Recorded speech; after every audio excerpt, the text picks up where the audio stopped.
Good morning if you're on this side. Good afternoon if you're on the other. Before we begin our sixth session on this last day of what has been a wonderful gathering, I'd like to take a minute to thank you all for responding to our call for papers, which was in many ways a call to action, and you all responded and did not disappoint. Many of us who work in area studies or on other literatures in American and European institutions always feel that we are guests in our respective fields. We are the perpetual newcomers in the apprenticeship of more powerful and dominant traditions. But this initiative and others like it, and your work shows or is a significant step in, I hope and I know, is a paradigm shift beyond hegemonies and hierarchies that dominate literary studies and comparative literature and the humanities at large. Your work here shows that the languages and traditions that are usually placed on the margins of Euro-American institutions are not only subjects of study, and they don't only offer language services, but they have a lot to teach us and have been for centuries and centuries, contributing to the foundations of what we call literary studies, comparative literature, and our critical practice in general. It is our obligation to expand and diversify and challenge the conceptual frameworks that dominate our fields, and you have done this here, and I'm very grateful.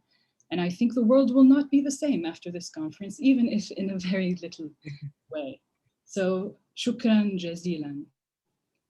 And we'll move on now to our sixth session, which is titled Multilingual Lexicology and Exegesis.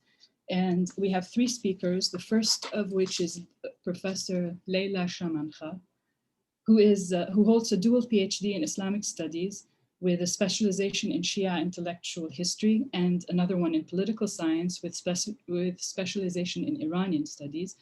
Her areas of interest are Islamic studies, Shia intellectual history, Iranian studies, and Middle Eastern politics. She teaches at the University of Dayton in the Department of Philosophy and will soon join the Department of Literature at the University of California in San Diego in spring 2021. You've done that. So it's finished, yes. I hope it's gone well.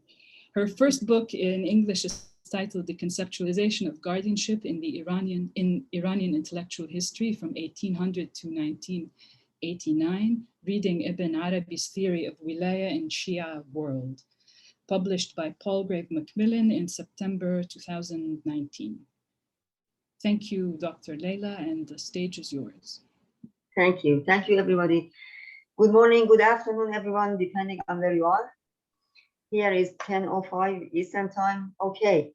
And thanks for the organizers, because I mean, this is a huge conference, and I know how hard it is to put all these papers, different tastes of people together and come up with such a great conference. Thank you so much. So I'm not sure how I can share my PowerPoint. Just click on it. No, just tell me how I can share my PowerPoint, because I'm very much dependent on it. And of course, so on the bottom of your screen, you should see a green button that says share screen. Share screen, yes. Yes, and you can select which to share your desktop or your PowerPoint application, whatever is more convenient for you. Oh, okay. You are able to see it now? Okay. The title of my presentation is Mapping Ibn Arabi's Teachings in Premodern Persian Sufi World, Razzāq Kāshānī's Lexicons and their literary importance in formalizing Sufi terminology. Before delving into Kāshānī's lexicons and glossaries, I want to briefly talk about Razzāq Kāshānī himself and his root in Ibn Arabi's mysticism. Razzāq was one of the first commentators on Ibn Arabi's theoretical mysticism and contributed to the legacy of his master in different ways, including interpreting al-Shaykh al-Akbar's key texts such as Al-Fusus al-Hikam and Manazil al-Sa'irin, and writing numerous manuscripts, including a Quranic exegesis, training students, and composing glossaries and lexicons. He was a Sufi of 8th century, 100 years after Ibn Arabi's death. This is so small, I try to magnify it. Yes. Kāshānī himself gave us an account of his first encounter with Ibn Arabi's mysticism in his book entitled مجموع الرسائل و مصنفات. He says that فصوص الحكم, which is one of the most important books of Ibn Arabi, became accessible to Iranian Sufis 28 years after its completion in 627. Furthermore, Al-Fusus was the main text for two of Kāshānī's masters in Shiraz when they had difficulty finding an expert with whom they could discuss Tawheed or who could answer their questions regarding the subject. Quoting Kishi, one of his masters, Kāshānī writes, and at that time, there was no one in Shiraz, in the western part of Iran, southwest of Iran, with whom I could discuss Tawheed, and Sheikh Ziauddin Hasan Kishi did not have enough knowledge about it. And I myself was also perplexed until Fusus reached here in Shiraz. So 28 years after the completion of Fusus, the text was obviously, according to Kāshānī himself, was accessible to Iranian Sufis in Iran. And those, Kāshānī's masters who had difficulty in finding the complexities of Tawheed found the book very useful in answering their questions. Kāshānī stands in the direct line of, I want to locate Kāshānī in the tradition of Akbarian mysticism. Kāshānī stands in the direct line of the philosophical school of Sadruddin Qunavi, who was the stepson of Ibn Arabi and his first disciple and student. And if we have the term Wahdatul Wujud, which is the hallmark of Ibn Arabi's mysticism, is actually due to Sadruddin Qunavi, because Ibn Arabi himself never used this term as a combination of Wahdatul Wujud, as a theory. We have Wahdat and we have Wujud in Ibn Arabi's mysticism, but as a theory, as a coherent systematic theory, it comes back to Qunavi. So Qunavi is very important, not only as his stepson, but also as his first disciple. Kāshānī is on the tradition of Sadruddin Qunavi. Although other than Akbarian mysticism, Kāshānī was familiar with Avicenna's philosophy because his Quranic exegesis entitled Ta'wilat Quran Hakim is influenced by Avicenna's teachings, in which Kāshānī himself was originally trained. So Kāshānī benefited from different sources. One of them was, the main one was Ibn Arabi's theoretical mysticism, Irfan al-Nazari, and the other one was Ibn Sina's philosophy. Scholars such as Ismail Lala believes that he had eminency in Ibn Arabi's mysticism and had a significant role in publicizing his thoughts in the Ilkhanid court in the 7th Hijri century, because it was through the lens of his commentary on the Fusus that the later generations of Sufis familiarized themselves with the highly sophisticated and erudite metaphysics of Ibn Arabi.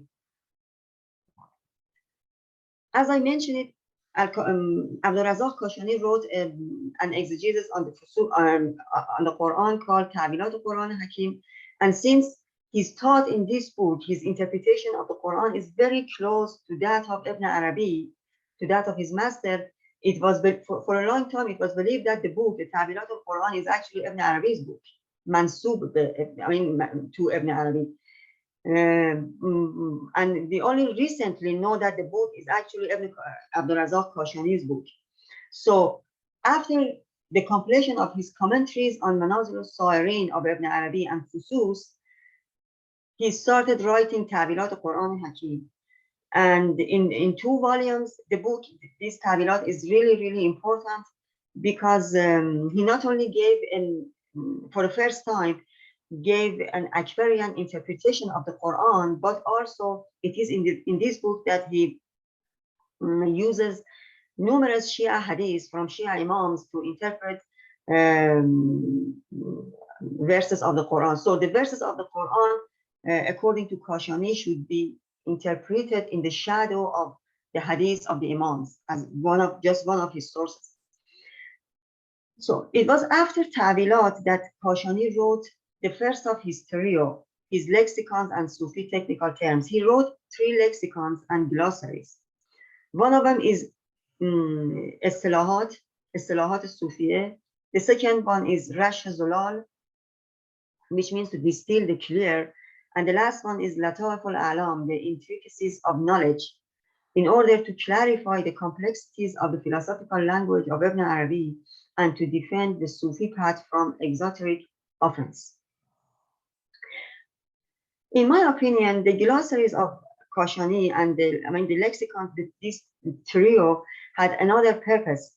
He wanted to publicize and to widespread, to disseminate the teachings of Ibn Arabi in the Ilkhanid court as well. Because it was at that time that Ilkhani rulers started to become Muslim, and some of them, like Al-Jaitu, became even Shia. So by systematizing Ibn Arabi's mysticism, he wanted to widespread the message of Ibn Arabi in the Ilkhanid court as well.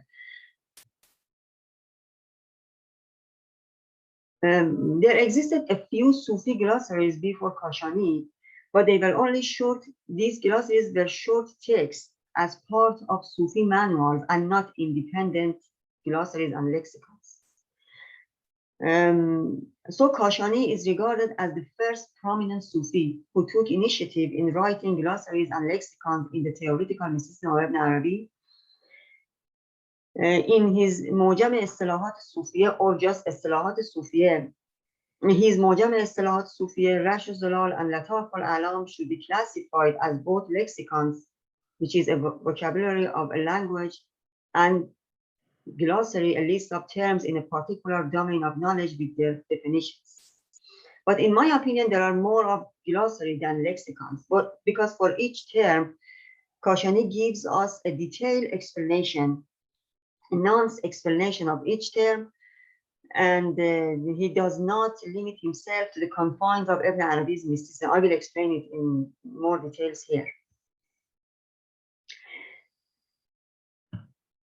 The first text, okay, the first of his trio is Istilahat Sufiyya, or Mujam Istilahat Sufiyya, which, okay. The book has composed of 28 chapters or babs and is a glossary, not a lexicon, and it is not in alphabetical order, it is in abjad order, because it starts with the word Aleph, with Aleph, letter Aleph, and it ends at Ghain. So it is not alphabetical, it is in abjad.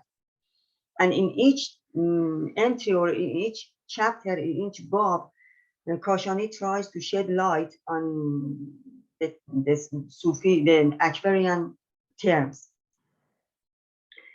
Istilahat was a very important book and was required reading in Sufi circles from the last 6.5 centuries, and is the only Kāshānī glossary which is translated into English.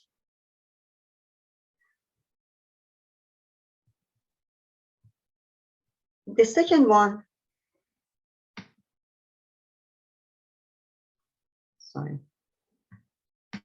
the second one is Rash Zulal.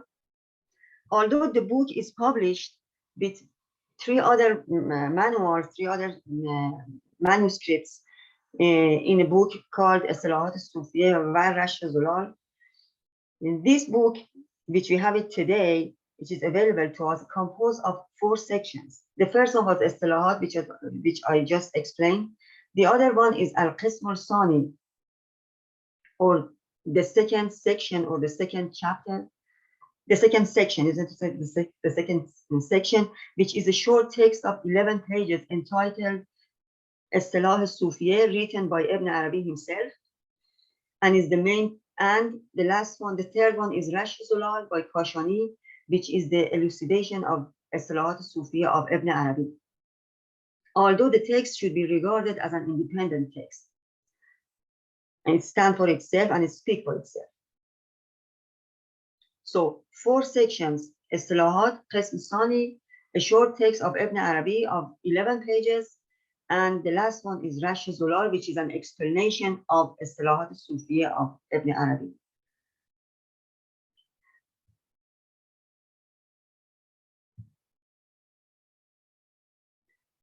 I already explained Istilahat Sufiya, so the second one, Al-Qism Thani, composed of is a lexicon not only written in the style of Maqamat al-Sa'irin of Khaja Abdullah and Sari of Herat, but also is to explain the headlines of Maqamat as well. So, which means that Kāshānī was not only on the tradition of Ibn Arabi, but he was also quite familiar with other traditions of his time. For instance, Irfan of mysticism of Khurasan, to which Khaja Abdullah Ansari was a master. Al-Qism al-Thani consists of 10 maqam or stations that a traveler must go through in order to reach perfection. And Kāshānī explains each of them. It starts with Bidaya and ends at Nihaya. Each qism or each section or maqam is consisting of several substations, which is necessary for a novice to pass to reach the goal. I wrote them here. For instance, we have Qism al-Bidayat, Qism al-Abwab, Qism al-Mu'amalat, Qism al-Akhlaq, Qism al-Usul, Qism al-Awdiyah, Qism al-Ahwal, Velayat, Haqa'iq, and Nihayat. And each of them composed of 10 subsections or stations. Each qism is divided into 10 substations and a brief explanation for each station, which represents one spiritual station. For instance, the first section, Qism al-Bidayat, is divided into Yaqza, Tawbah, Muhasabah, Anaba, Tafakkur, Tazakkur, I'tisam, Farar, Riwaya, Riyaha, and Sama.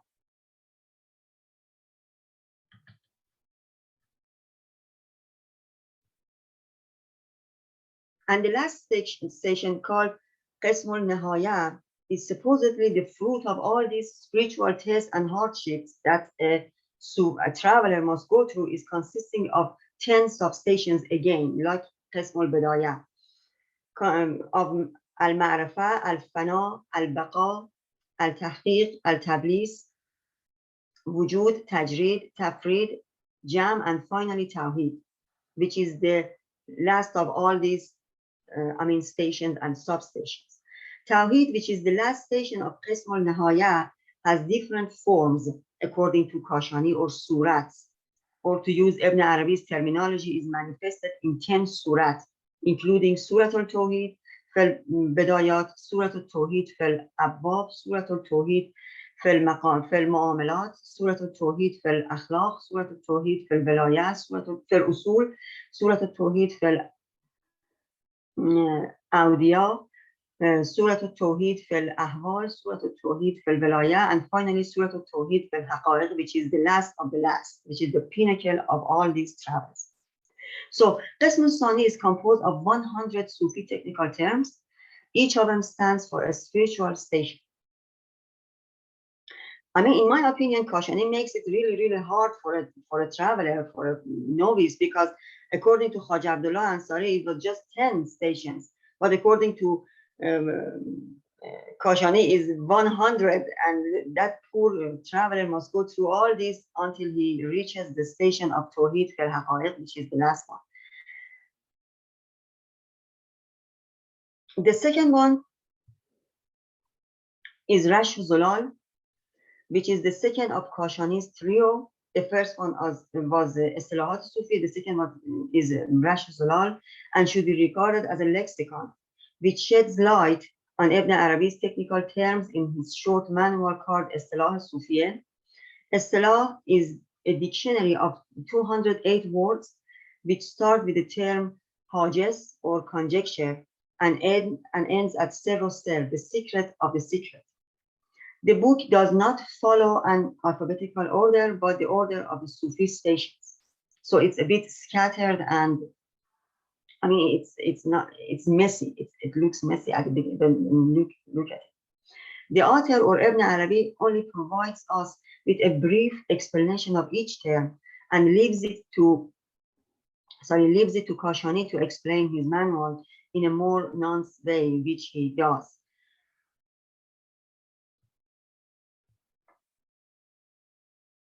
In Rash Zulal, which is an explanation of Istilah Sufi of Ibn Arabi, Kāshānī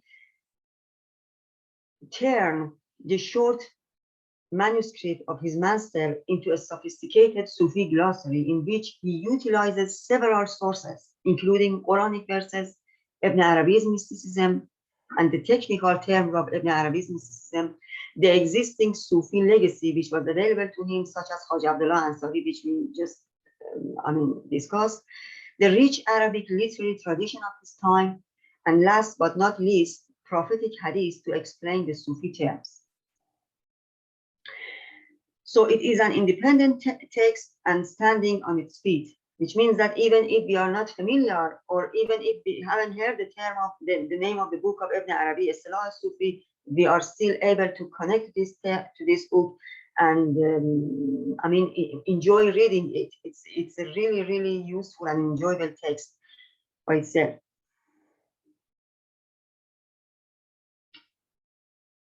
And the last one, لطائف الأعلام في إشارات أهل الإلهام, which is a gigantic encyclopedic book and the most detailed of Kāshānī's trio, and is the last one actually, consisting of 1,538 Sufi terms. It's a huge work, and since it is the last one in Kāshānī's list of lexicons, one can imagine, it should be regarded as the culmination of his Sufi teachings and knowledge.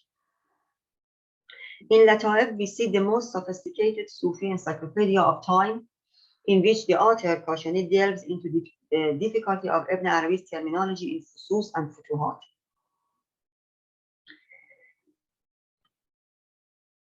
For each word, Kāshānī brings a Quranic verse and or a hadith, even Shia hadith, to stand for his explanation. He does not limit himself to the confines of his master's explanation of Sufi terms, and in some cases, he goes further. However, Kāshānī shows his adeptness and knowledge in Aquarian mysticism and his deep familiarity with the main books of Ibn Arabi. This innovative glossary is well rooted in the rich Islamic tradition and shows how, for Kāshānī and later the whole Aquarian mysticism, Sufism was not only inseparable from the main tenets of the faith, but also these two were identical. And we know that this tradition to count Islam and Sufism actually started with Al-Ghazali. Al-Ghazali is, one of the Ghazali's innovation was to argue that and to prove that there is not only no difference between Sunni Sufism and the Sunni tenets of Islam, but also these two are identical. And Ibn Arabi's mysticism actually was on this Leila, tradition. 1 minute. I'm sorry to interrupt. Okay, I'm going to finish it. And from this perspective, Ibn Arabi stands on the tradition of Ghazali and Kāshānī. And for me, Ghazali is comparable to Haydar Amoli in the Shiite world, because he himself later on, he was a student of Kāshānī himself, Haydar Amoli. He argued that there is no difference, not only there is no difference between Shiite Islam and Sufism, but also these two are identical. Sufism is Shiism and Shiism is Sufism. Thank you so much. So I saved 1 minute. Okay. Thank you very much. I'm sorry to interrupt. No. Thank you very much for this great paper. Please pay attention to me in the chat. I will alert you to when you have 5 more minutes. لأن الوقت كالسيف. If you don't pay attention to it, it will cut you off. So our second speaker is Salour Evaz Malayeri. Yes. Salour holds a PhD in modern languages from the University of St. Andrews. His PhD thesis focuses on ideology and resistance in Nasir Khusro's poetry, Salour is also interested in the history of modern literary criticism in Iran and the relationship between modernity and tradition in 20th century Persian poetry. His chapter on the literary views of Mirza Fatali Akhundzadeh has been published by Ginkgo Library in Iran's Constitutional Revolution of 1906, Narratives of Enlightenment, and his second publication on Iranian modern literary criticism and poetry is going to be published in an edited volume by Routledge.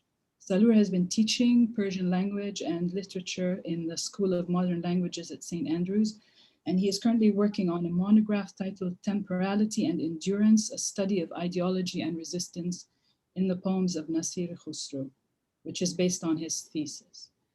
Salour, the stage is yours. Thank you. Thank you so very much. I hope, can you hear me? Yes, of course.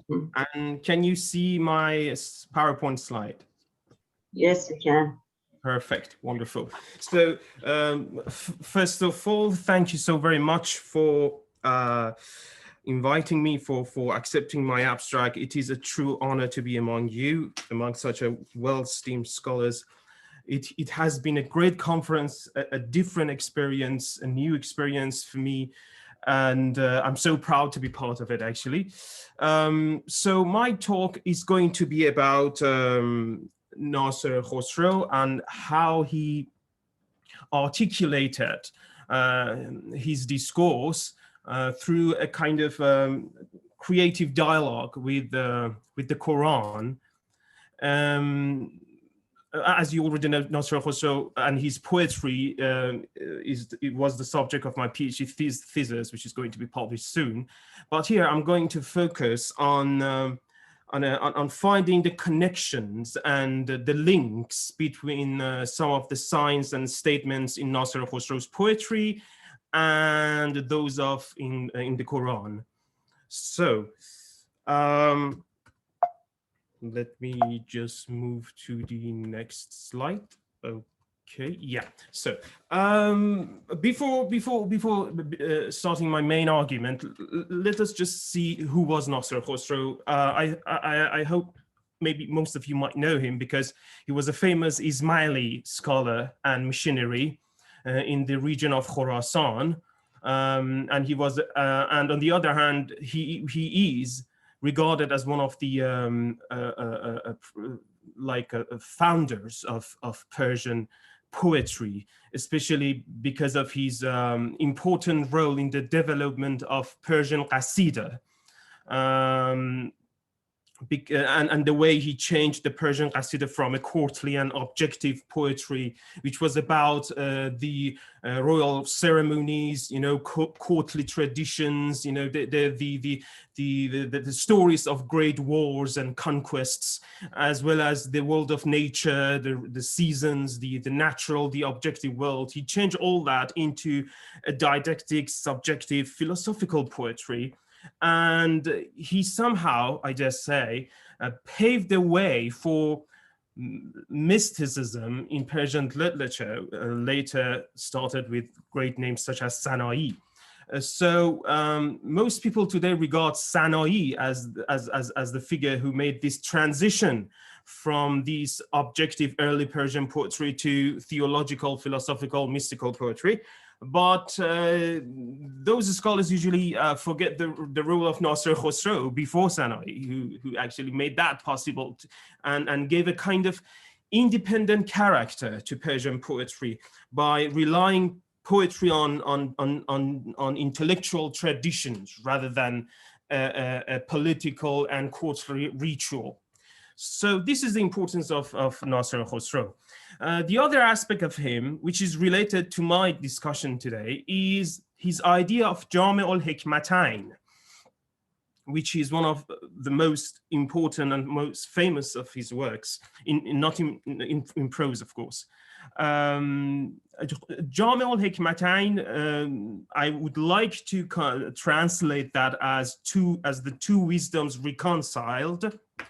As Eric Ormsby here says, strives to reconcile or to reunite the wisdom of philosophy, by which he means the largely Aristotelian falsafa tradition of the metaphysicians, with the esoteric wisdom or hikmat batini of Ismaili doctrine. And especially the tradition of symbolic exegesis or ta'wil as we know it in the Ismaili tradition. This is of course important, not ta'wil in general. And he endeavors to construct a system in which the philosophical and scientific methods and insights of the falsafa tradition are shown to be ultimately in accord with Islamic doctrine, broadly understood, and of course, especially here in the context of Nasr Khosrow's works, with Fatimid Ismaili teachings. So again, we should remember that one aspect of Nasr Khosrow's poetry, it's connected with the Persian literary tradition, which is more about aesthetics and the aesthetics of literary language, about making beautiful imageries, and to follow the tradition of Persian poetry as it was established in the early 18th century. And another aspect of it was how Nasr Khosrow used the Persian literary tradition with all these aesthetic and discursive elements to represent his version of the Ismaili doctrine, which was mostly based on the early Fatimid Ismailism. So given that introduction, and I now move to the main part of my discussion. So how this connection between Nasr Khosrow's discourse and the Quran is visible to us. For Nasr Khosrow, I have recognized two major categories of signs, and I have distinguished them under two discourses. One is temporality and the other is endurance. So in the discourse of temporality, we are dealing with firmament, falak, time, zaman or zamane, and the material world, jahan, dunya. And the nodal points, those key signs which form this discourse are based on being deceitful, disloyal, and vengeful, which are the attributes of firmament and time and the material world. So firmament and time and the material world, they are deceitful, they are disloyal, and they are vengeful. The major group formation within the discourse of temporality is the common people, the masses, ammeh, who do not have any identity of their own and follow the authorities without questioning their merits or their knowledge. Remember, Nasr Khosrow is an Ismaili activist. He's a member of a very important and powerful political opposition at that period. So we can understand better why Nasr Khosrow adds the element of common people in his discourse, because of to make a distinction between those who know and those who do not know. So what is the subject of knowledge here? It is this, the deceitfulness of firmament and the material world. And the main rhetorical imageries of this discourse is based on three discourses: nature, witchery, and traveling and lodging. And the narrative structure of this discourse of temporality is based on the logic of descending. It follows a path from the top, the highest position, the heavens, down to the lowest position. It is so much, this reminds us of the natural philosophy in the medieval world, especially the natural philosophy in the Greek tradition, which is a kind of natural determinism. We are bound to our material body, to this physical world, so we have to bear the pain of this material characteristic of ours, and our soul is imprisoned within this physical body, and we shall look for the emancipation of the soul through the acceptance, through gaining the knowledge. Later we understand what is this knowledge for Nasr Khosrow. So on the other hand, of course, we have another discourse. On the other side is the discourse of endurance. So on the one side, we had this natural determinism, as well as the vengeful and deceitful firmament and the material world and the physical world. On the other side, we have knowledge, speech, patience, and the esoteric meaning, Bātin, and the esoteric interpretation, ta'wil. These are the moments, the key signs, the forming signs in the discourse of endurance. The narrative structure is based on the logic of ascending and elevation this time, and it follows the path from the lowest position, physical realm, up to the highest point, metaphysical realm. So now we are talking about the emancipation of soul. Now we are talking about how we are going to deal with this natural determinism, with this deceitfulness and deceitfulness of the firmament and the time. So we have some key devices to face with this, to fight with this, and those devices, those weapons are knowledge, speech, patience, and ta'wil and Bātin. So now let's move to speech in the Quran. In the Quran, of course, we have the best speech, ahsanul qawl. In Persian also we have sukhan niku. Here we have an ayah from Asra 53.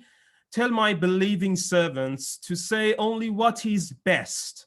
Satan certainly seeks to sow discord among them. Satan is indeed a sworn enemy to humankind. So it is interesting here we see that the speech, the ahsanul qawl here is the weapon which gives you a kind of immunity against the Satan. So you can fight with satanic forces, such as non-believers or pagans in this case. So it is interesting that here also qawl, ahsanul qawl, is regarded as a kind of weapon, as a tool of resistance. The second one is lenient speech, which is more ethical, moral approach to speech. You should always come up with a rational, kind, well-mannered and soft and tolerant way of speech. It is interesting to see that this aspect of speech in the Quran is not as bold as it is is not bold enough in the Divan of Nasr al-Khosrow, because Nasr al-Khosrow is fighting with the Sunni orthodoxy, with the rules of the Turk in Khorasan, with the Baghdad Caliphate. So Nasr al-Khosrow, as I told you, he's an oppositional figure. So barely he mentions about the tolerance in speech. He sees the speech as a battlefield, actually, to face with his enemies, to justify his followers, which is an interesting point. The other aspect of speech in Quran, which is now very interesting, is playing with words as a deceitful speech. Here we have interesting verse from the Quran. Some Jews take words out of context and say, we listen and we disobey. Hear, may you never hear. And ra'ina, heard us. Ra'ina here, again, most of you might know, has two meanings, one in Arabic and one in Hebrew. In Arabic means please hear us, listen to us. And then in the Hebrew, it is a very bad word, it's a curse. So here, the Quran says that how some groups of Jews took advantage and played with words in order to insult the Prophet. So playing with words, using the words that do not have one specific meaning here is the subject of criticism. Later, we're gonna see how this aspect of speech in the Quran is related to the way that both the Quran and Nasr al-Khosrow criticizes the poetry and the poetic language. Also, when it comes to speech or qawl in Quran, we have some important terms such as shatat, zur, zihar, batil, and zakhraf. All these terms, of course, they have different variations according to different contexts, but in general, they are based on addressing the kind of a speech which is not truth, which is a lie, which is a senseless speech, which is a transgression. And this aspect of speech in Quran also is so important for Nasr al-Khosrow. So now let's back to Nasr al-Khosrow and see how he articulates speech. So here we have آبیست جهان تیره و بس ژرف بدو در زنهار که تیره نکنی جان مصفا. The world is a bottomless mud-choked pit. Be aware of polluting your pure soul in its dark depths. So here we have the discourse of temporality, as I mentioned before, and the role of the material world and the heavens and the firmament, and the kind of the negative image that they have in Nasr Khosrow's divan. And now let's move the second line. جانت به سخن پاک شود زان که خردمند از راه سخن بر شود از چاه به جوزا. Your soul is purified by speech, as the wise will fly from the pit's bottom to the stars through speech. So we have the role of speech which purifies the soul. And then next one, which is important, because there is a reference to the Prophet Muhammad. فخرت به سخن باید از ایرا که بدو کرد فخر آنکه نماند از پس او ناقه از با. Take pride in the speech, as the Prophet, who wheeled not even a camel to his heir, had his speech as the source of his pride and honor. So here Naqe Ghazba is the name of the Prophet's camel, but the main point here is that the speech here is the thing that gives you prestige and pride and honor. So to gain a proper speech, to be able to talk the wisdom, the knowledge, powerfully, this gives you the real pride. Just as the Prophet Muhammad did the same thing, the whole pride of the Prophet Muhammad was his power of speech. In other words, the Quran. So, and then again we have here زنده به سخن باید گشتند از ایراک مرده به سخن زنده همی کرد مسیحا. You should come to life with speech, as Jesus raised the dead with his speech. So again we see the relationship between the speech and the miracle, which is a Quranic statement as well, because the Quran, the Kitab al-Mubin, is a miraculous speech. So by hearing it, you change. And the speech itself is the most exceptional and profound form of speech. So here, by referring to the Jesus miracle, again, we have this connection between the miracle and the speech. And again, in the next line, we see how speech gives you the visibility. It makes you known in the public. It gives you social position. And again, another aspect of speech, which is important here, because we know Nasr Khosrow was an Ismaili scholar, and then he spent most of his life in a deserted and isolated region called Yamgan. So the condition of being a refugee in the Yamgan, and the tragic and all the tragedy and hardships that he went through. Now he says that, yes, although I am away from my birthplace, although I am away from Khurasan, yet because my power in speech, my place is in the highest levels of the sky. So now let's get back to poetry in the Quran. You all know this famous verse from the Quran. As for poets, they are all followed by deviants.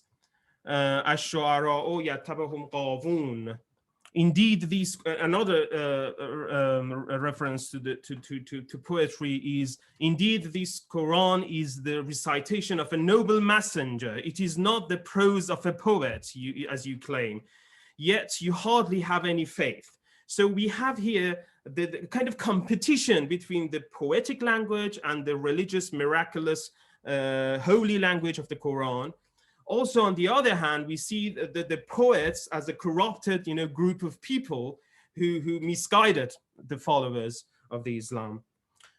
And now let's go back to Nasr Khosrow. Be aware not to count poetry and secretarial skills as knowledge, as these professions are suitable for worldly needs only.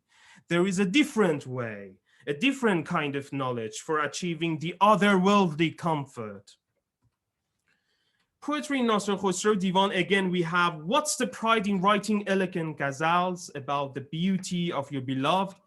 Again, we have this criticism of courtly literature, of courtly aesthetics, and then the alternative to that is a kind of poetry which is based on knowledge.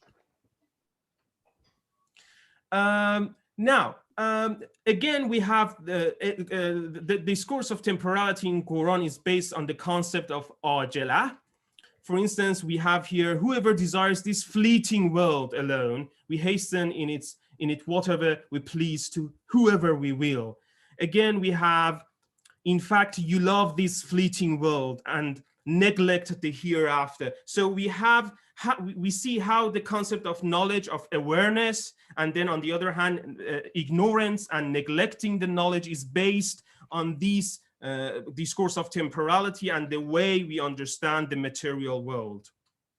So to finish my speech, so what does Nasr Khosrow, what is it doing actually by these, politics of reference or talmih to Quran? The first is, I believe, his justification, to justifying his own Ismaili discourse and interpretation, as well as his philosophical Aristotelian philosophy of nature.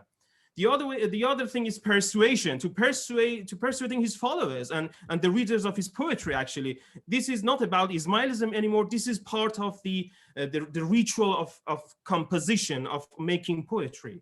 The other thing is the politicizing the Quran, which is so important. I need more time to talk about this, but I have to finish it here. But to politicizing the Quran by making these references in favor of the Ismaili cause, it is very interesting way of seeing the connection or the relationship between Persian poetry and the Quran as a text. Also, it is an esoteric interpretation. It is as if Nasr Khosrow is showcasing the art of esoteric interpretation in the Ismaili doctrine by bringing some examples of his own esoteric approach towards the Quranic text. And at the end, the final point, it is a kind of a topic for further discussion, of course. I see the Quran as a kind of empty signifier as a whole. Why I'm saying that? Because we see how Nasr Khosrow appropriated the Quran in favor of his Ismaili cause, but the same examples and the same verses of the Quran that Nasr Khosrow had used, the other side of the debate, the Ash'arites, the Sunnis, also use the same examples to fight with people like Nasr Khosrow. So we see that how Quran stands above all the debates and disputes, and it's a kind of fluid text that each group tries to appropriate and in favor of his or her own discursive association. So that's me. Thank you so very much. Thank you very much, Salour. Our third speaker today is Abdul Manan Bhat. Abdul Manan is a third-year PhD student in the Department of Religious Studies at the University of Pennsylvania, where he works on Islamic literature, Sufism, and emotions in the 20th century. More specifically, he focuses on the emotionality of modern Urdu and Persian poetry as it relates to Islamic meaning-making. Upcoming publications are Rooms Are Never Full, Poetry, Spaces, and Muslim Selfhoods in South Asia, a book review of Ali Khan Muhammad Mahmoud Abad's Poetry of Belonging, Muslim Imaginings of India, and it's forthcoming or already out? Forthcoming in the Los Angeles. It's out.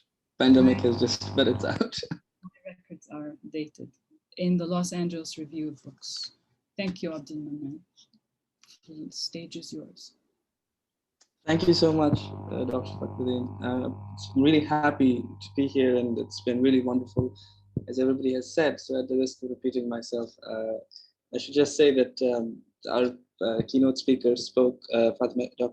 Professor Keshavar spoke so brilliantly about itineraries, and my paper, which is about Muhammad Iqbal and Qayyam and poetic speech, I was introduced to Iqbal when I was a child in Kashmir. I wrote the abstract in Philadelphia, and I'm presenting it from Beirut So I felt personally invested in that discussion initially of trajectories and itineraries. Anyways, what I'm about to present, I should just say, is in preparation for my dissertation. So in some sense, it is more important than the dissertation. And so I hope I will be fortunate to hear everybody's opinions and questions and critiques about it. How have Islamic poets explained the impetus to poetic speech? More broadly, why does the poetic voice emerge? Or as Edward Said asked, what must one do in order to begin something literary? One can build on this question and ask, why poetry or poetic speech ought to begin in the first place? The noted Urdu and Persian poet Muhammad Iqbal, passed away in 1938, has been mostly studied as a poet-philosopher, a statesman, an anti-imperialist, but little attention has been paid to theoretical possibilities in his Urdu and Persian poetry, particularly on the question of the poet's impetus to speak. I explore Iqbal's notion of payam as a meta-poetic entry point into broader theoretical conversations about poetic voice and wisdom. This paper focuses on Iqbal's polyvalent idea of payam, tentative translation message, and its relationship to prophethood. My reading of payam is that it is at once the prophetic message or miracle, as well as the stated raison d'etre of poetry. For Iqbal, payam is what prophets brought for humanity, but payam is also what is ontologically prior to a poet's self, which is to say, the yearning to deliver a message ought to structure the message itself. The poet then is a mediator, not a simple consumer of ethical messages and poems, mediated tools of shaping emotional and material content. I should stress that I'm not arguing for a single systematic vision or theory of poetic speech in the Iqbal's vast corpus, but I follow certain flashes that ought to take us in different and sometimes even in opposite directions. The stakes of exploring the notion of payam are twofold.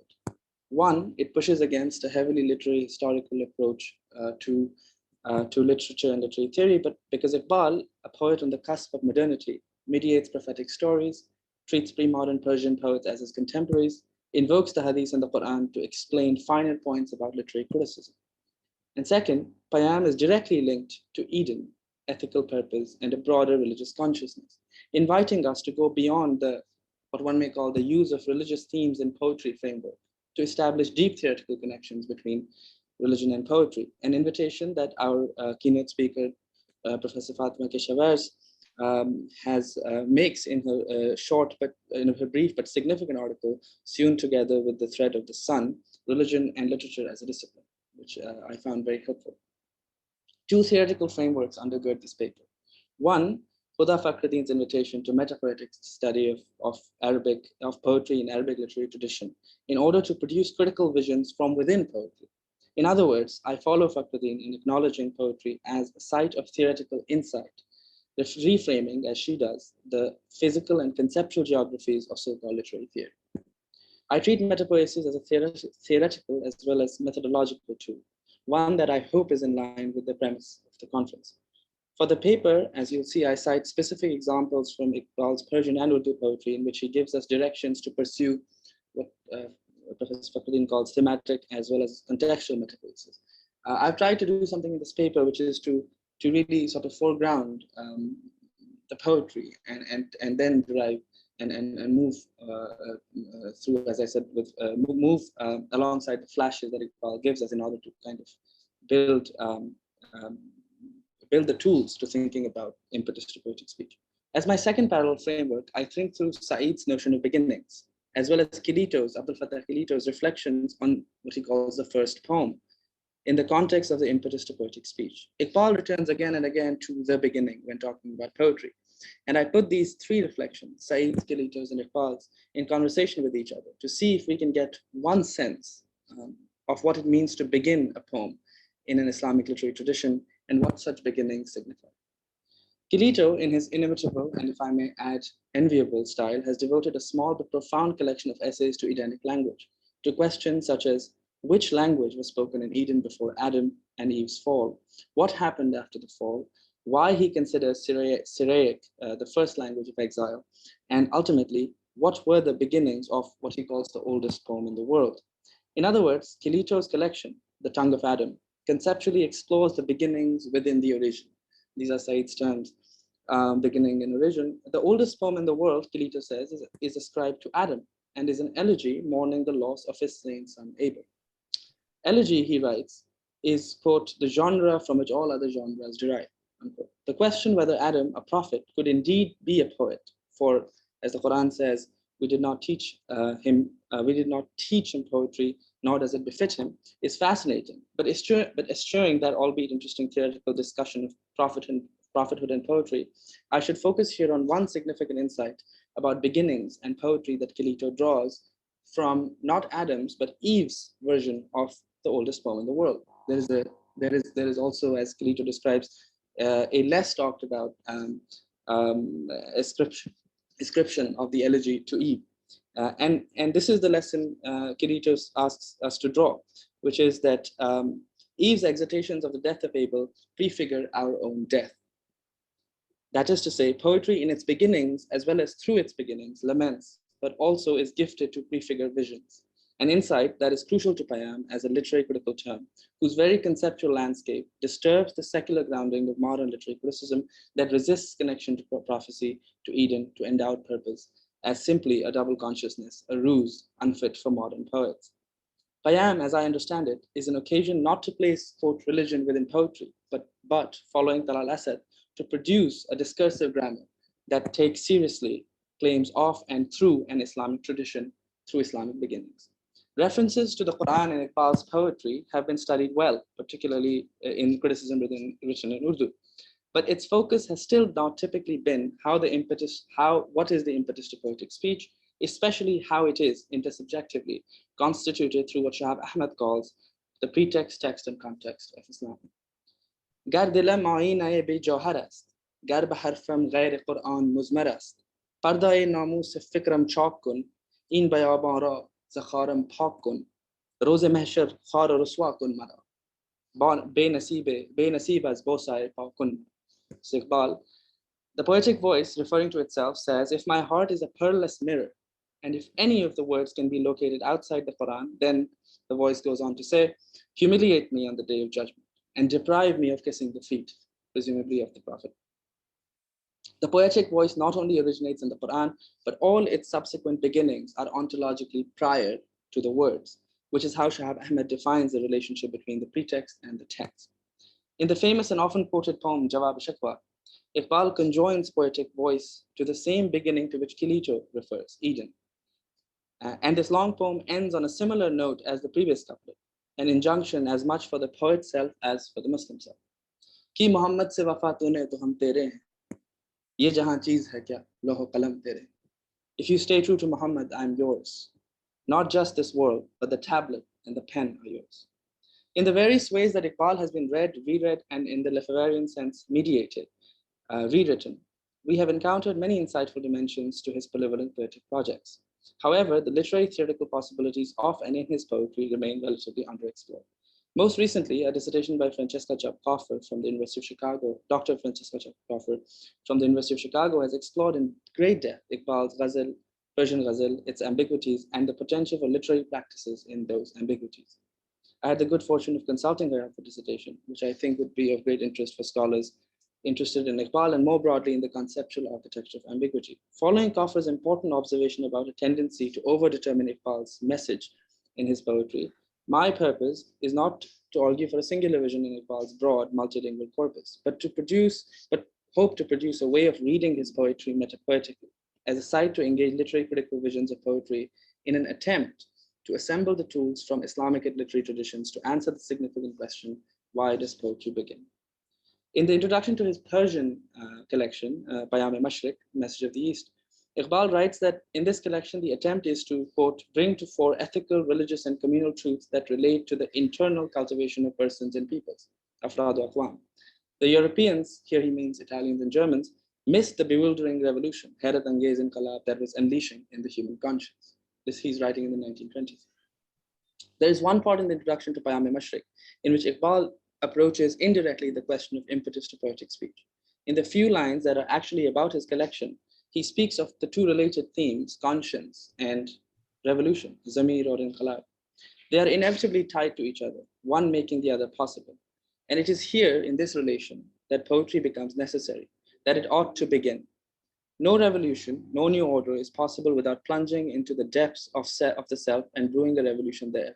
Andruni gehraiyon mein inqilab. This is Iqbal from the introduction. No external world can be formed until it has been first given form in the human conscience. And this, in Iqbal's words, is nature's irrevocable principle, because as the Quran affirms, as he says, the Quran affirms, Inna Allah la yughayyiru ma biqawmin hatta yughayyiru ma bi anfusihim. Indeed, God does not change the peoples until they change what is within them. The mention of poetry as a distinctive subject remains absent, but its purpose is alluded to brew the revolution in the conscience that the Quran speaks of, as well as to speak about brewing that revolution. Ba'in bahane darin baz mahrami joyan, ghazal saraya mo paygam ashna goyan. I look for a confidant in this gathering, for I am a ghazal sara, and I recite a familiar message, or a message from someone familiar.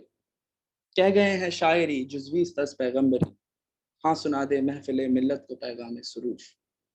People have said that poetry is a part of prophethood.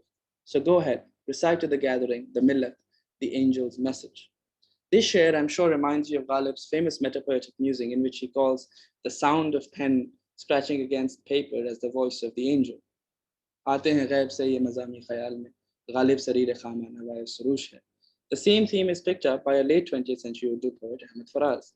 शायरी नए ज़माने की होती है मेमार फराज, ये भी एक सिलसिला कुन फयकून है, यूं.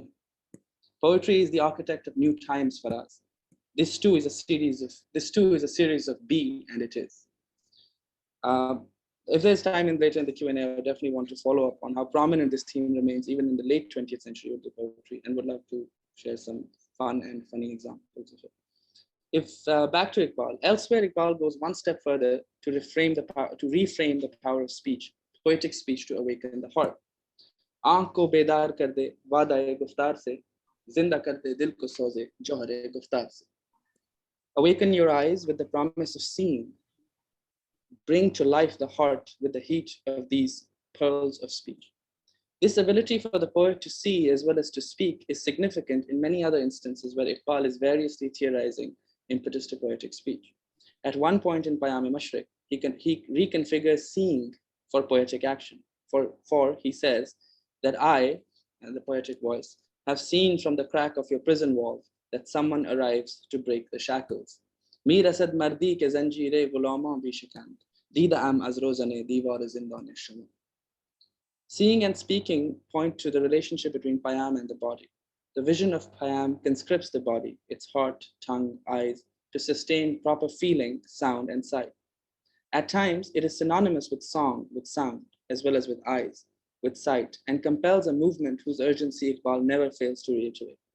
In a poem titled Shair from his Urdu collection Bange Dara, the Call of the Marching Bell, Iqbal locates the impetus to poetic speech along the body, of which the poet is the eyes that speak.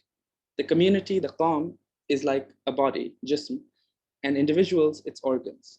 The colorful voice, the poet, Shair-e-Rangi Nawa, is the eyes that see, dida-e-bina. Iqbal ends the poem on a highly metapoetic note, telling us what poets are to do as eyes of the communal body. Mubtala-e dard koi uzv ho roti hai aankh, kis qadar hamdard sare jism ki hoti hai aankh. Whenever an organ is in pain, it is the eyes that cry. How well or how much they share the pain of the entire body, these eyes.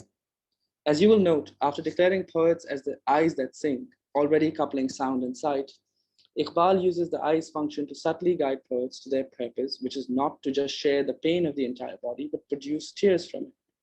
A pain that lies elsewhere along the same body, the same sensory landscape, becomes the impetus for the eye to shed tears, for the poet to speak. Note Iqbal's use of tears elsewhere in the famous Portrait of Pain, Tasveer Dard, where he says, Mera rona nahi rona hai ye sare gulistan ka, wo gul hu main, khizan har gul ki hai, goya khizan meri.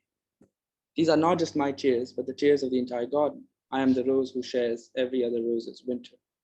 And he returns to the theme of crying when he says that the poetic voice has been destined from the cusp of beginning as the world's elegist, Noha Khan. Diya rona mujhe aisa ki sab kuch de diya goya. लिखा कल के अज़ल ने मुझको तेरे नौह खानी. And the poetic voice as the eye that sheds tears in poetry as the tears themselves, culminate into the piercing and highly conceptual line. थमे क्या दीदाए गिरियां वतन की नौह खानी में, इबादत चश्म शायर की है हर दम बावजूर है. How could the tears of my eyes stop when immersed in homeland's elegy? Worship for the eye of a poet is to be in a state of evolution at all times, which is to say, the poetic voice must use its tears to remain pure. From one sense, how am I doing on time? How am I doing on time? You're doing well. You have 5-6 minutes. Okay, that's perfect. From one sense, sight. Let's move towards sound. Another significant marker of the poetic voice, its beginning as well as its purpose. There's a collection published in 1930, which is a very interesting collected volume of Persian poetry and prose translated into simple Urdu. Into simple Urdu because in the introduction it acknowledges that it is for young students. Iqbal is there, located in an illustrious lineup stretching across 1,000 years. He's the only poet who's included who's still alive, and he's called Iqbal al-Lahori because it includes sort of a Persian lineage, a Persianate lineage. The entries are mostly translated to teach wise quips. Interestingly, entry about Iqbal is called Naghma-e-Sarba, in which he talks about how the poet is akin to a camel rider who must sing for the camels to keep moving in the right direction, a theme that recurs both in his Persian and Urdu kalam. Naghma ko jao man ko jao sazo sufan bahanais suye qatar mi kasham nekaye bi zaman. This is from his collection Zubur-e-Ajam. What comparison is there between the song and I?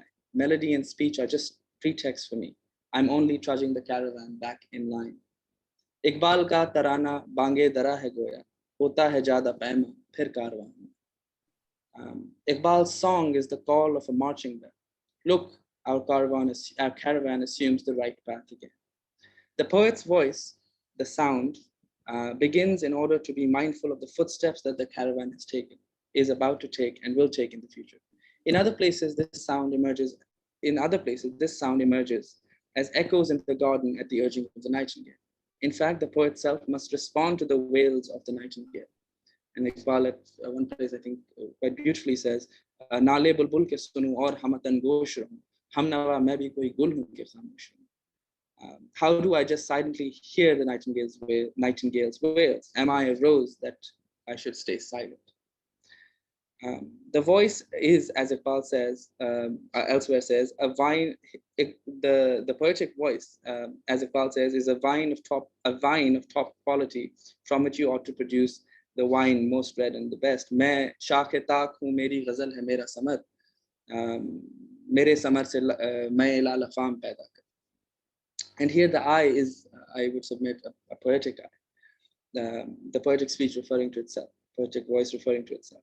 Sometimes this wail travels the skies. In Tasveer-e Dard, the portrait of pain, by way of boast, he says that that amongst all the colorful speech bearers, I have been bestowed such a way of speech that I share my language with the birds that waft in the skies. Ata aisa bayan mujhko hua rangi bayanon mein, ki baame arsh ke tair hai mere hamzaban. So hamzaban.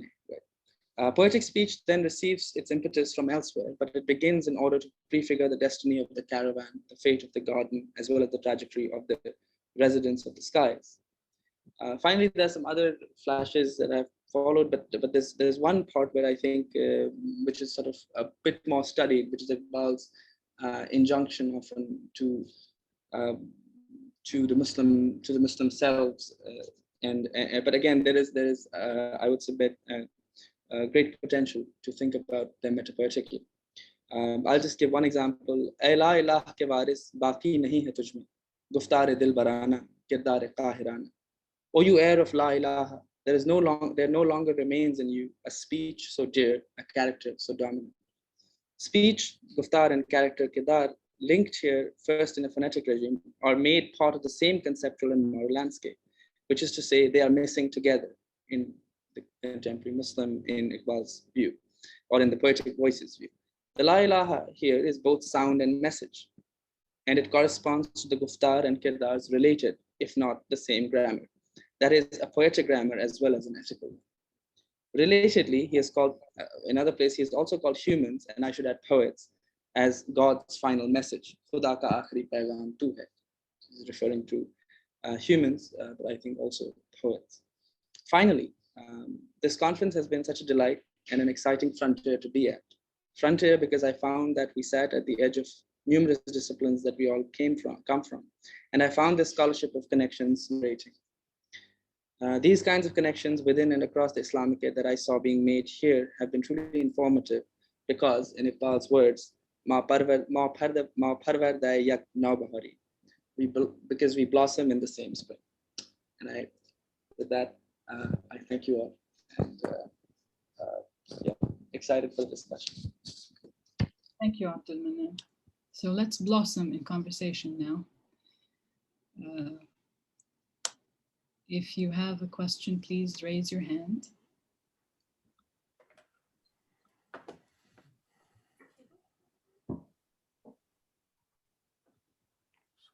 Or speak up, because there are too many pages of faces here.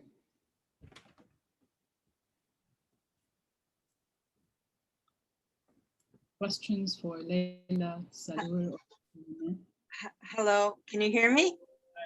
Yes, we can hear you. I raised my hand again, but thank you very much for these wonderful presentations. I'm outside, so I hope you can hear me well. I have a question for Dr. Chamankhah. I was of course very interested in all the talks, but yours and mine, we had the Wujudi school in common. My question is something about something you spoke a little bit about at the end, about how Kāshānī drew like a parallel or an equality or sameness between Sunnism and Sufism, or the Wujudi school in particular. Can you elaborate on that a little bit further? Thank you. Thank you. Thank you so much, Zainab. Of course, look, I argued that according to Kāshānī's text and according to Ibn Arabi's, my knowledge on Ibn Arabi's text, that Kāshānī stands on a direct line of commentators of Ibn Arabi, who himself was a true student of Ghazali, because that was the initiative of Ghazali. Ghazali argued that there is no contradiction. Not only there is no contradiction between Sunni Islam and Sufism, but also these two are the same. And the main tenets of Islam is Sufism and vice versa. This is the main thing that Ghazali argued.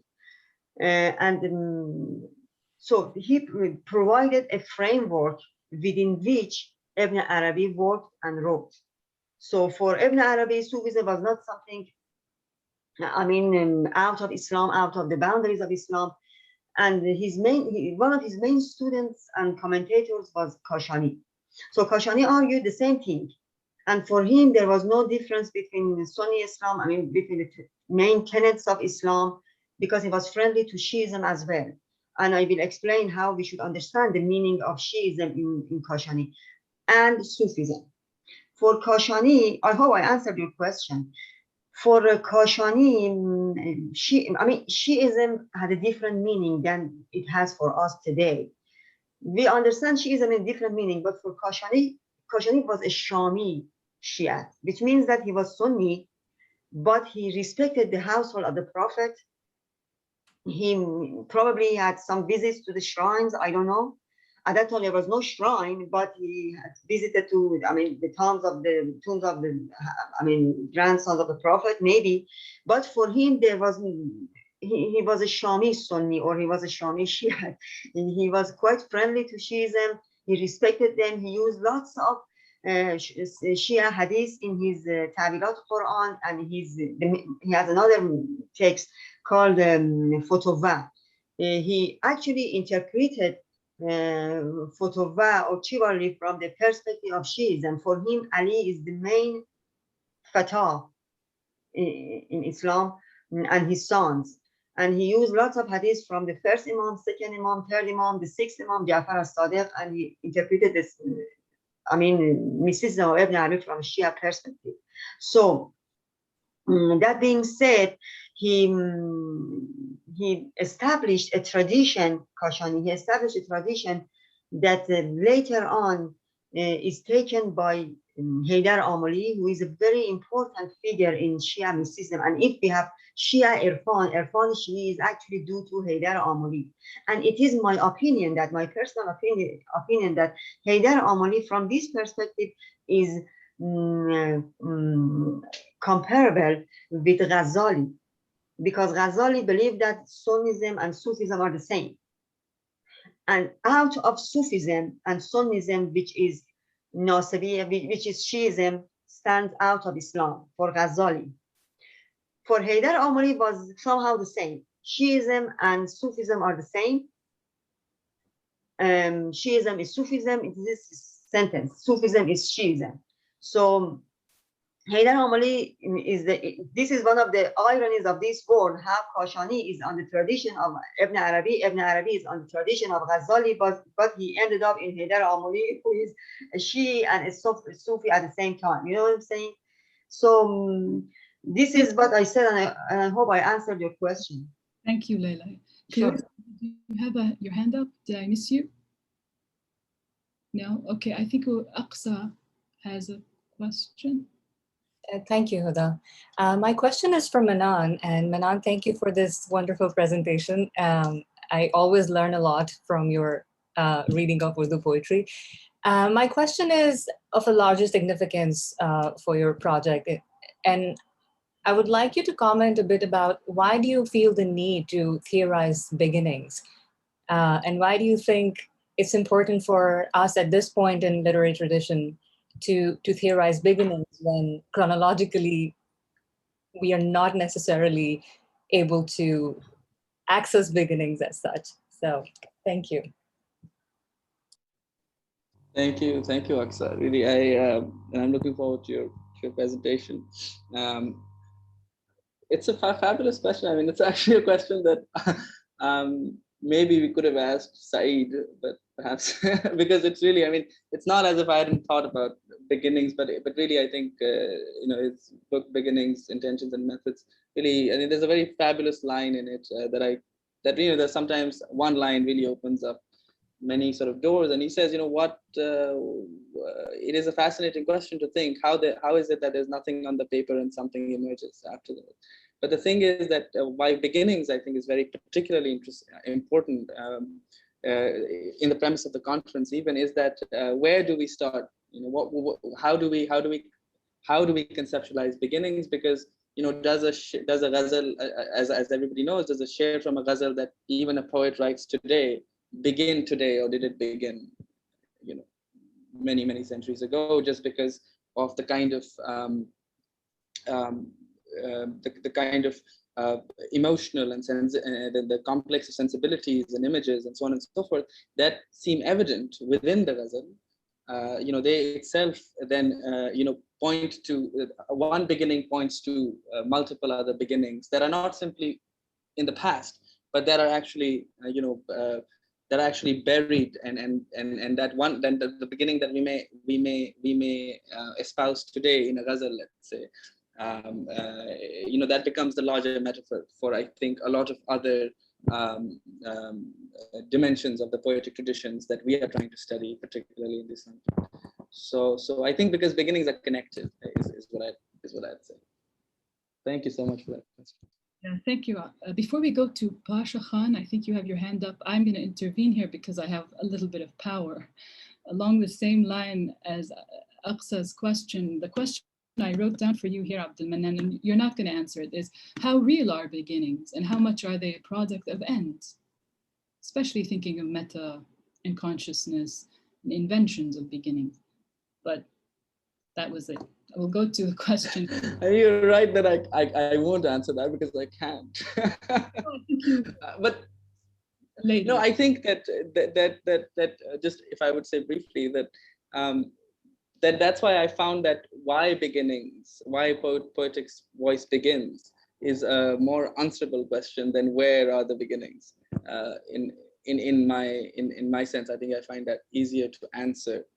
That is perhaps just my inability to think about the origin or about beginnings or the beginning of beginnings, right? But we can always also just if we go by Iqbal or Kilito, we can just start at Eden if that's doable.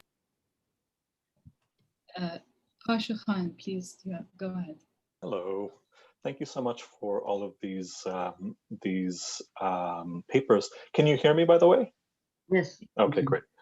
I really enjoyed learning about, because Ibn Arabi is very often considered to be an opponent of Shiism. It was interesting to hear from Dr. Chamankhah about him. This discussion of Nasir Khosrow's approach to double meaning was also very, very interesting, especially the kind of veiling of them in the Quran was really interesting, given that there are poetic figures based on this kind of veiling that Tazani and others talk about. But of course, my main question is for Abdul Manan. Thank you for this wonderful paper. It seems like so many people are working on Iqbal these days, and it's great to see that, because there has been such a gap in the scholarship on Iqbal. So what can I say? So coming back to the idea of the empty signifier, which is something that Faisal Devji posited about Iqbal a long time ago. I was at a talk by Devji maybe 15 years ago or more, in which he brought up this idea of Iqbal as an empty signifier, and I said that when I visited Iqbal's maqbara, his shrine in Lahore, as I left it at that time, there was a big poster on the way back to defense, which had a picture of Iqbal on it, advertising toothpaste, and he wasn't even smiling. So this is the extent to which Iqbal has become an empty signifier. As for the Quran as an empty signifier for these people, Salour, I wonder whether it might not be more useful to think of it as a multiply interpretable text rather than simply empty, right? I wonder about that term for a text as opposed to for Iqbal. Anyways, but Manan, I wonder whether you could talk a little bit about the idea of marsiya,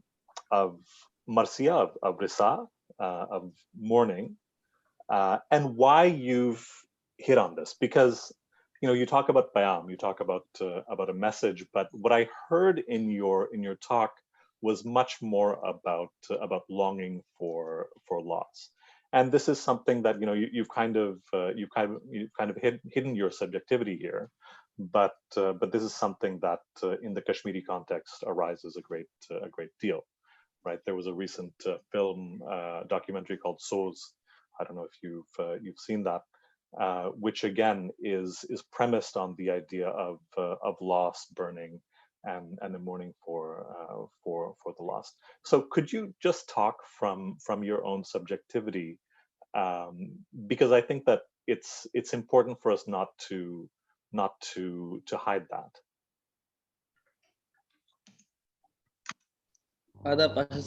Thank you so much. Thank you. It's always a pleasure to just hear you. I remember we met at the conference, and it's wonderful to hear you always. And thank you so much for tying, I think, really well the whole panels together. loss, the mention that I did of elegy was through Kilito, and Kilito kind of sort of draws this in his very inimitable style. Is he draws a connection between perhaps, I suppose, not the as we would understand it, a genre of elegy, but in terms of just the as you said, the feeling of loss, and I'm glad, and actually something that you said clarified something that I was dealing with even within the paper, which was that this question of tears that Iqbal repeatedly literally calls poets the eyes, and therefore if there's any pain in the body, it's the eyes that ought to cry. They ought to cry. Their job is to cry, but they ought to cry. And he straightforwardly calls poets as the eyes. And so of course the question of pain and loss loom over it at large. And as you rightly pointed out, and perhaps I should have mentioned that, is with the Kashmiri context and with sort of the kind of not even heirs, but the bearers of loss that amongst other peoples Kashmiris are. It is always interesting that one cannot keep that context aside. So even in the writing of this paper, or even in reading Iqbal, which I was doing for the past 2 months, more than I had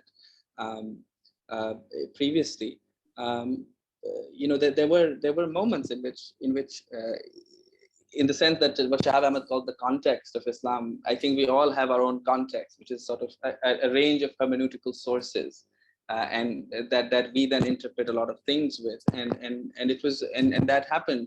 And it is not also a surprise, I should say, that for the first 10 to 12 years of my life, I remembered and I memorized a lot of Iqbal because of my grandfather, but I never read a book. I had never seen a book. And so this Iqbal was always in Kashmir read in my household, at least in my, and foregrounding my subjectivity here, I mean, in my living room, he was always read with a certain resonance, not just to loss, but also to hope. There's a certain hope in his exhortations and in his and I think that that relationship between loss and hope, at least in how I was introduced to Iqbal, and his words fell into my ears through my grandfather's voice, and whatever that voice carried, having seen the occupation for a very long time. So yes, so there's certainly that relationship, and and I hope to have a longer conversation with you about this at some point, inshallah. Thank Can you. I also add one point about the Pasha's question? Sorry, it's going to be too short. Thank you for your remarks, Pasha. It was so interesting.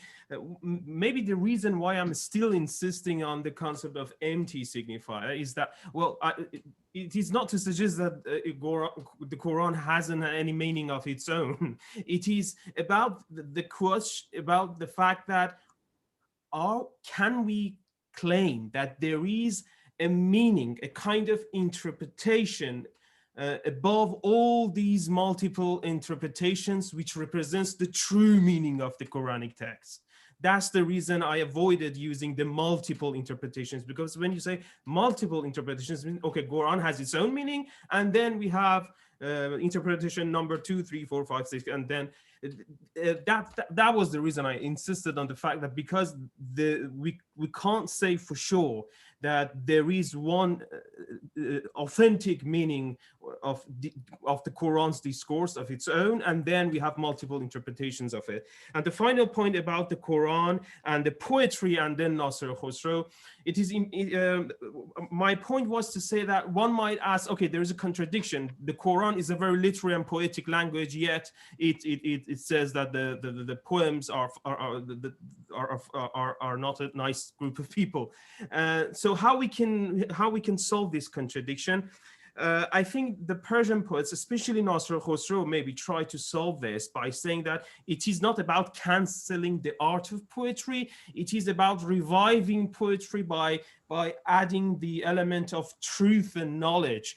The poetry that speaks about the truth, and the kind of poetry which does not speak about truth. And maybe that's the kind of thing that I had in mind. So yes, that was the two things I would like to add. Thank you. Before we run out of time, Salour, I wanted to say that I found your paper very intriguing, and as I was listening to you, as I was listening to you all the time, I was thinking, what is the connection between Nasir, Khusro, and the Muhdath poets who are earlier, right? A little bit earlier, the Abbasid Muhdaths like Abu Tammam and before him Bashar, who similarly contended with the Quran as a miracle and implicated it in their discourse and manipulated it. You said speech as a battlefield. That very much describes the language of Abu Tammam. I'm wondering about connections and very intrigued about your thoughts. You're muted. You're still muted, sorry. Sorry about that. Yeah, that was a very interesting point. I'll definitely check that. Thank you so very much. But the thing can I say now is that Nasir Khusro has said on numerous occasions on his divan that how he's well knowledgeable about the Arabic poetry and the early Arabic poetry. And there are so many examples and evidences which suggest that Nasir Khusro did have another divan in Arabic, but we don't have any sign of it today. It is still, we can't say for sure, but there are some suggestions because, and that in his travel log, which is one of his most famous works, Safarnameh, there are so many references to the Arabic poetry and Arabic, expressions, especially the early Umayyad and Abbasid, the late Umayyad and early Abbasid poetry. There are so many references to Arabic poets and Arabic literary figures. But if you suggest that this concept of speech as a weapon, I think there are so many references. Even I think we can find it even in Nahj al-Balagha, for instance. Which is the sayings of Imam Ali, or even before in Persian literature tradition, I can say that Sukhan or speech was a kind of about identity, about who you are. Ferdowsi, sorry for interruption. Ferdowsi, yeah, about who you are. Thank you. Yeah. Ferdowsi, for instance. So it's about identity as well. But when it comes to war and weapon and this the war discourse, I haven't seen anything like that in the Persian poetry in the Khorasani style at that period. But I would be glad to check the example that you suggested. Thank you so very much. Yes, thank you. Yeah, there's so much more that we can say, but I think we've run out of time. Thank you all very much for this brilliant panel. Do we have time?